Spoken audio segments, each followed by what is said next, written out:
राधे राधे महाराज जी।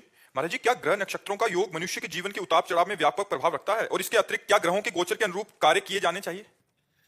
अगर भगवान से हमारा लगाव नहीं हुआ, भगवान नाम जप नहीं कर रहे, भगवान की आराधना नहीं कर रहे, तो ग्रह नक्षत्र जो विपरीत हैं वो अपना प्रभाव दिखाएंगे। यदि हम भगवान का नाम जप कर रहे हैं तो कुछ नहीं। जानकी नाथ सहाय करें तब कौन बिगाड़ सके नर तेरो। जो पे कृष्ण चरण मन अर्पित तो करिए का नवग्रह रंक। यदि कृष्ण चरण में मन अर्पित है तो नवग्रह कुछ नहीं कर सकते। तो जब हम भगवत विमुख होते हैं, हमारे कर्म खोटे हो जाते हैं, तो ग्रह नक्षत्र विपरीत हो जाते हैं। जब हम भगवान के सन्मुख होते हैं, हमारे कर्म अच्छे होते हैं, तो विपरीत होते हुए भी हमारा मंगल करेंगे। तो शनि, राहु, केतु, मंगल, गुरु जो भी हैं, ये सब भगवान के शासन में है। जो हम भगवान का चिंतन करेंगे तो इनके द्वारा कोई अनिष्ट नहीं होगा। हाँ, यदि हम इनका अनिष्ट जो करने की प्रक्रिया में है और इनकी हम आराधना कर देते हैं तो कुछ समय के लिए शांत हो जाएंगे, लेकिन ये फिर अनिष्ट करेंगे। और भगवान का यदि भजन करेंगे तो बिल्कुल शांत हो जाएंगे, अनिष्ट करेंगे ही नहीं। 7.5 पे शनिचर बैठा हो, पाई भर आपका कुछ रुआ भी नहीं टूट सकता। यदि आप भगवान के नाम जप में हैं, भगवान की आराधना करते हैं, दूसरों का भला चाहते हैं, आपका मंगल नहीं होगा।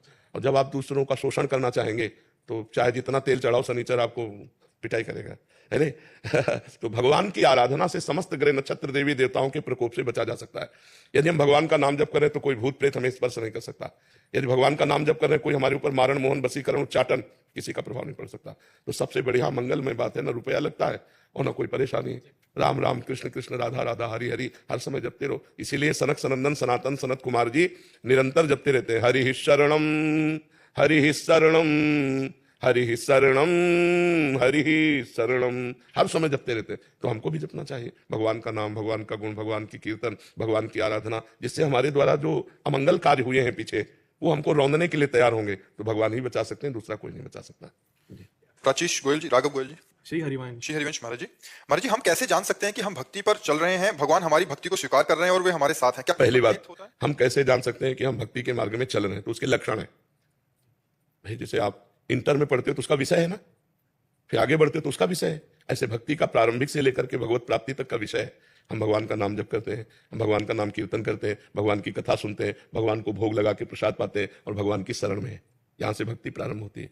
और रंग लाते हुए किसी का हम अहित नहीं करेंगे, किसी माँ बहन की तरफ गंदी दृष्टि से नहीं देखेंगे, किसी का हम बुरा नहीं सोचते, बुरा नहीं करते, बुरा नहीं बोलते, और हमारा हृदय हर समय भगवान में लगा रहता है। हमारे अंदर भक्ति आ गई है, भगवान ने हमें स्वीकार कर लिया है। हमारे ऊपर भगवान की विशेष कृपा है, तो भगवान के प्रेमी भक्तों से संबंध हो जाना, उनके दर्शन होना, उनका संभाषण मिलना, उनसे हमारा अपनापन हो जाना। अब मोहि भाव रोष हनुमंता, बिनु हरि कृपा मिले नहीं सुनता। विभीषण जी की भक्ति तो चल रही थी, लेकिन विश्वास तब हुआ जब हनुमान जी का दर्शन हुआ। शरणागति परिपक्व तब हुई जब हनुमान जी का पहले दर्शन हुआ, तब फिर राम जी की शरणागति हुई। तो प्रेमी महाभागवतों का दर्शन ये दुर्लभ है। सुत दारा धन लक्ष्मी पापियों के घर होए, संत समागम हरि कथा तुलसी दुर्लभ दोए। तो जब भगवत प्रेमी संतों का दर्शन हो तो समझना चाहिए भगवान हमारी भक्ति स्वीकार कर लिए, प्रसन्न हो रहे हैं। जब द्रवहि दीन दयालु राघो तो साधु संगति पाइए। संत समागम सम न लाभ कछु आन। अगर संत समागम मिल गया तो मतलब भगवान हम पर बहुत प्रसन्न है। तो हमारे भक्ति मार्ग का क्या लक्षण है, और भक्ति से हमारे भगवान प्रसन्न है। ये तीसरा क्या है? तीसरा है कि हम भगवान हमारी भक्ति को स्वीकार कर रहे हैं, वो हमारे साथ हैं। हाँ, समझ रहे ना। अगर नाम चल रहा है तो मुख में हो राम नाम, राम तेरे हाथ में, बंदे तू अकेला ना ही, राम तेरे साथ में, तू अकेला। अगर नाम बाणी जहां, श्याम श्यामा तहां। भगवान का स्मरण चल रहा है, भगवान हम पर प्रसन्न है, भगवान हमारे साथ है। महाराज जी, मैंने मांस और अंडे भी छोड़ दिए। बहुत अच्छा किया बच्चा। नरक में नोच नोच करके फिर शमशी से, वो बड़े बड़े चोंच वाले जीव, ऐसे ऐसे बहुत दंड मिलता है। देखो यहां भी एक नरक का नमूना है। एक्सीडेंट हुआ, घुस गए 3-4 इधर इधर से सब राड और सब सही। अब तड़प तड़प के मर रहा है, कोई बचाने वाला नहीं। फंसा है ऐसा। अब जब तक वो आएंगे, सब व्यवस्था होगी, तब तक वो मरे सड़े। ये नार की गति नहीं, ये सब कर्मों का ही तो फल है। अब आप कहते हो कि हम किसी पशु की हत्या नहीं करते लेकिन मांस खाते हैं। सब मांस खाना बंद करो, कोई काटेगा ही नहीं। सोचो, जब मांस की बिक्री बंद हो जाएगी तो पशुओं की हत्या अपने आप बंद हो जाएगी। तो एक एक करके मांस खाना बंद करो, गौ हत्या अपने आप बंद हो जाएगी, पशुओं की हत्या अपने आप बंद हो जाएगी। सृष्टि को समेटने का काम किसको है? भगवान को। भगवान 3 रूपों में है। एक में ब्रह्मा रूप से सृष्टि रचते हैं, और हरि रूप से सृष्टि का पालन करते हैं, और शिव रूप से सबको समेट लेते हैं। तो ये जिम्मेवारी उनकी है, हमको जिम्मेवारी थोड़ी मिली है। बहुत अच्छा किया, छोड़ दिया। और जो खाते हो हम प्रार्थना करते छोड़ दो। नहीं, मरना तो तुम्हें है ही, मरने के बाद नरक में जो तुम्हारी दुर्गति होगी फिर वो तुम्ही को भोगना पड़ेगा दूसरे के। लेकिन वो गुप्त रूप से दंड मिलता है। यहां भी चोरों की धुलाई समाज में थोड़ी होती है। तो ये तो मनुष्य है, इनमें हृदय है। यमदूतों में हृदय थोड़ी, यमराज के यहाँ, वहां तो बेहृदय के हैं। मार हर कर्म का बिल्कुल कांटे से हिसाब मिलेगा। तो अंडा, उसमें भी जीव होता है।